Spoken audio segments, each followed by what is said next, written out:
Hey guys, this is Truth Dog, and today I'm going to show you a really cool puzzle with a really cool backstory behind it.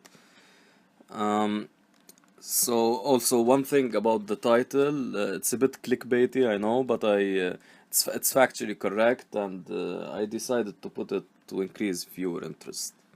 Anyway, back to the puzzle. If you want to solve it now without listening to the backstory, you can do so. It's black to move, and yeah, I'll give you 5 seconds to pause the video. Okay, so those weren't really 5 seconds, were they? Okay, so um, we were playing at this. Well, we're still playing. I still have a game today.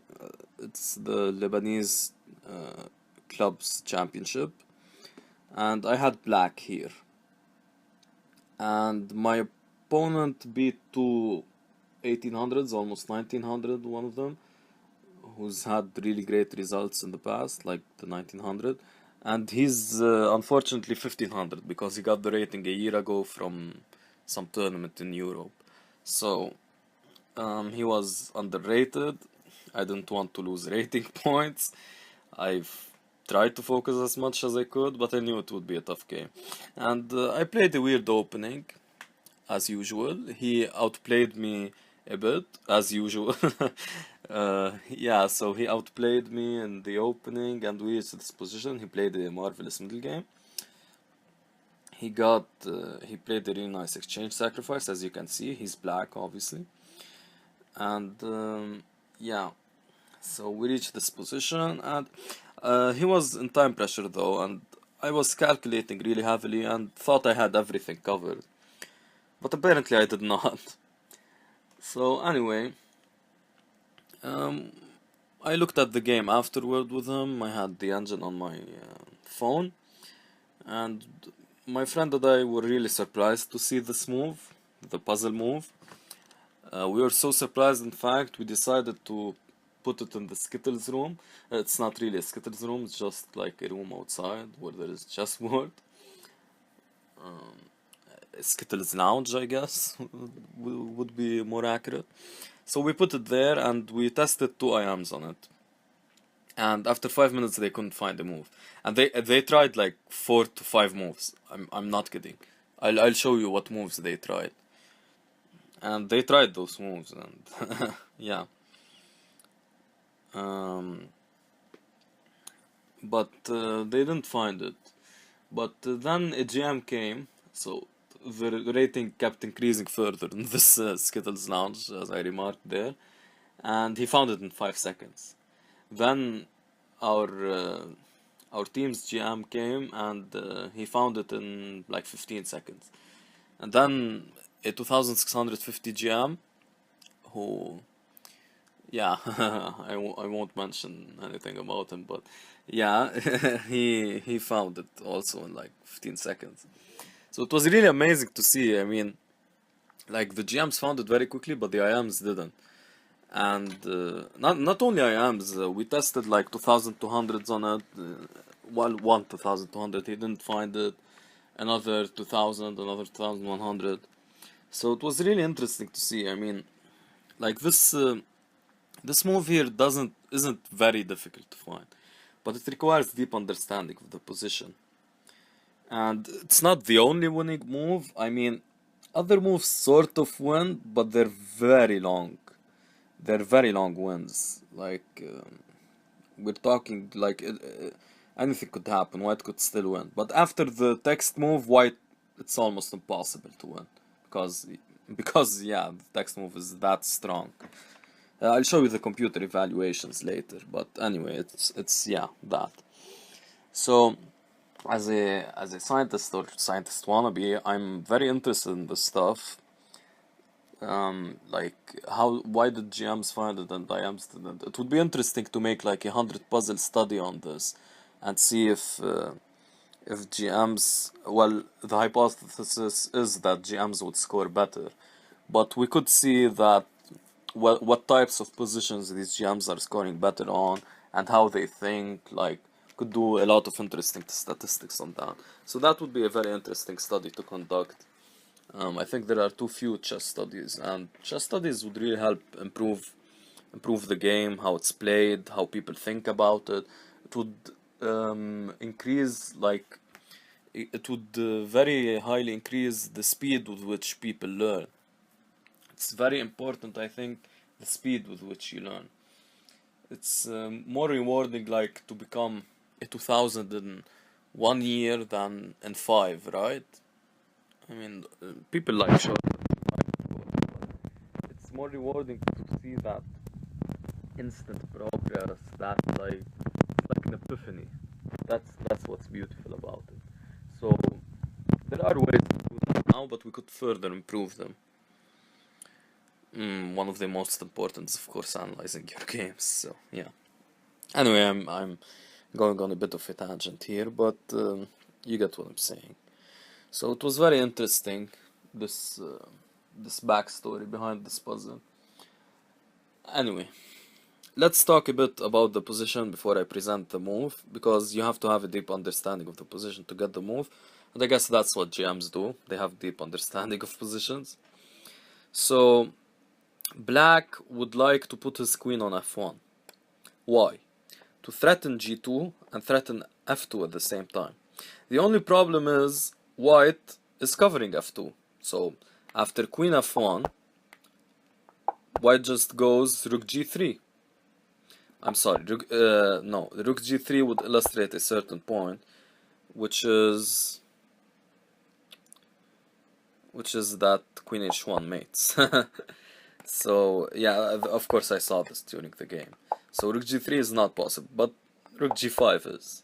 So now queen h1 isn't mate, you can escape, and f2 is covered, and g2 isn't mate as well. So actually this line does win, and I'll show you how, but it's a very complicated one. And we looked at this after the game. I mean, it sort of does win. I guess I'll show it to you when we have the engine up. Anyway, so that's why queen f1 isn't so good now. Or actually there's something better.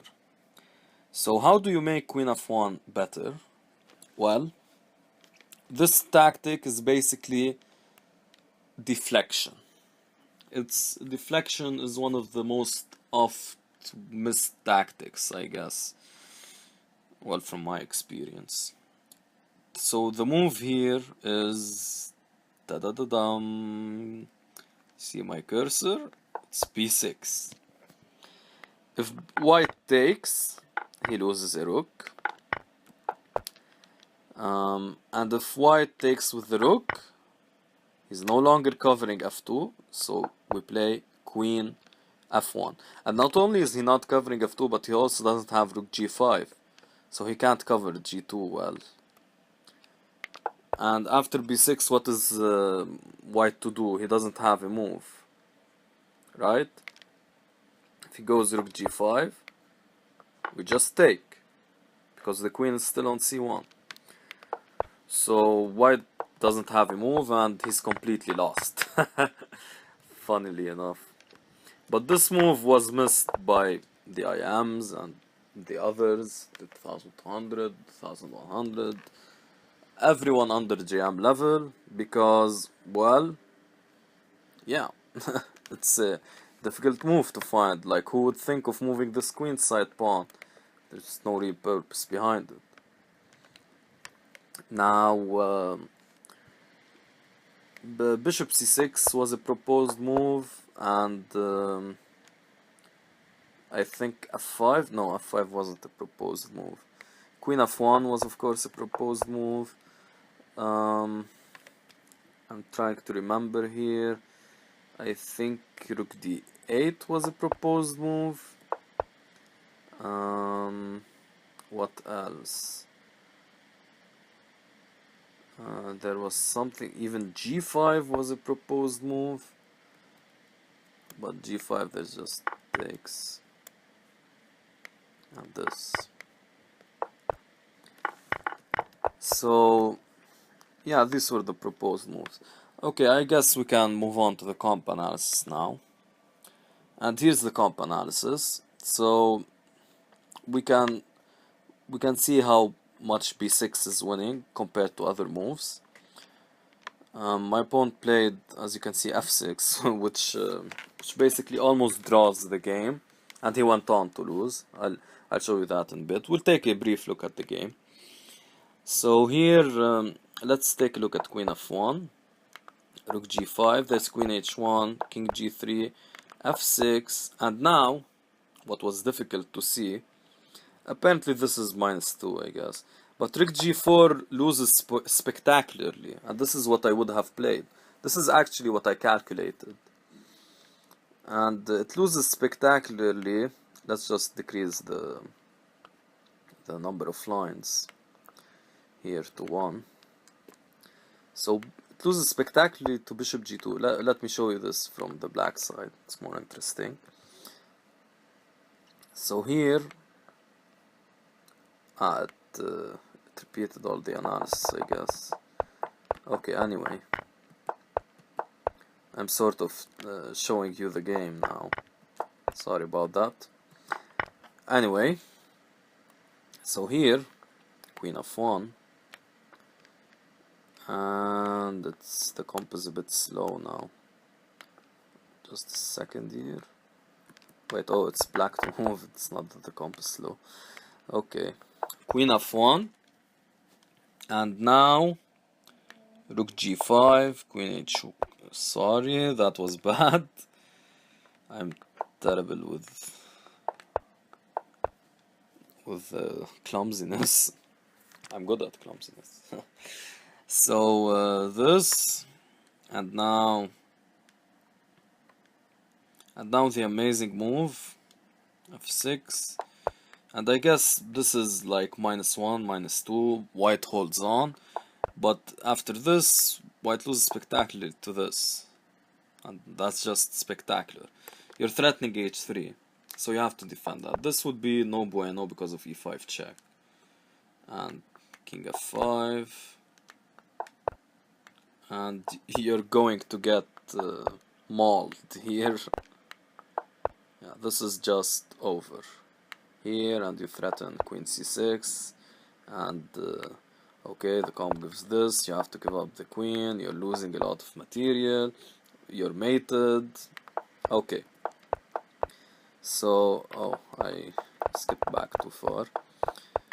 So after this you can play king f4, you have to play king h4, which is a move you might know from the game. But now the amazing move g5 check. Okay, if you retreat, you get mated,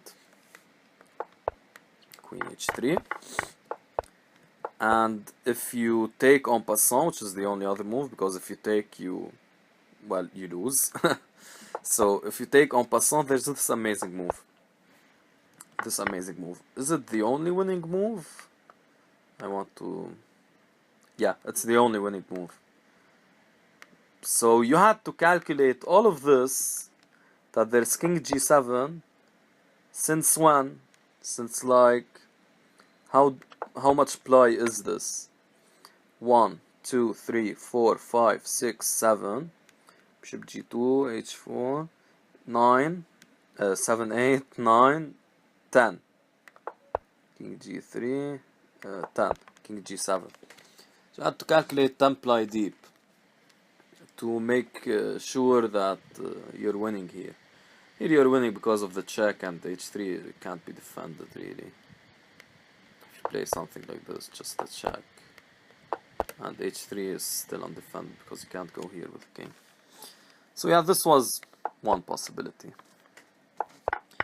Anyway, it didn't happen, and anyway, rook g4 is wrong. If you just bring the rook to, what was it, a4, of course a rook on g4 will go to a4. So here, oh no, it was on g5, it would go to a5. So if you just play rook g a5, it's like -2, and yeah, probably white will lose, but it's still a game. Anything can happen. It's like really complex. I mean, super GMs would laugh at this, but still, for anyone at club level, it's still a game. even experts or like 1200s masters, I think it would still be a game. Anyway, so he played f6 here. Let me show you the game from the start. And I'll show it to you from my perspective, which is the white perspective. So yeah, I played b4. It's a nice weapon I have. I love b4. It's gotten me some good results, but this opening didn't go too well. His early knight e4 was nice, and I think I mixed up lines here. b5 is an idea and b4 openings, but I don't think it's so good in this setup. So yeah, b4 requires like very good knowledge of a lot of setups. That's what sucks about it. But at the same time, it requires the same from your opponent, so it's a nice way of getting out of theory. Anyway, this will be a brief look at this game. He sort of went pawn grabbing here, and here I played queen b3 way too quickly. I should have played knight e5 or like h4, but yeah, I played this very quickly and I had to enter this. Here I'll show you an interesting line I calculated. After this I was calculating this, but unfortunately has this. And I was calculating something like this. I'm sorry. This. Which would be interesting, except he can take with the bishop. And this is probably lost. Well, easily. Because also the bishop is hanging, so I can't take b7. So yeah, I was sort of bummed about this, but I was reasonably defending here. And h5 was him, but was a very nice move. And I was reasonably defending up until here. I, of course, was considering this, but I thought this would be better. Because I would have the option of going here. Well, I guess yeah. Because here I don't have the option of going here because of the bishop. So yeah, that was a bit unfortunate. And this is what went on in the game. Here, yeah, rook d8 is wrong, e5 is much better, but still, I liked my chances here. And here, he just missed that g7 can't be protected after queen f5, queen d3. He played this, which looks like mate, except there's en passant. And it's all over here. So yeah, a very interesting puzzle with a very interesting backstory. That's all for this video. I hope it like taught you how to think chess, because clearly I do not think well in chess if I allowed this b6 stuff. So it's very interesting. Okay, cheers guys, take care, bye.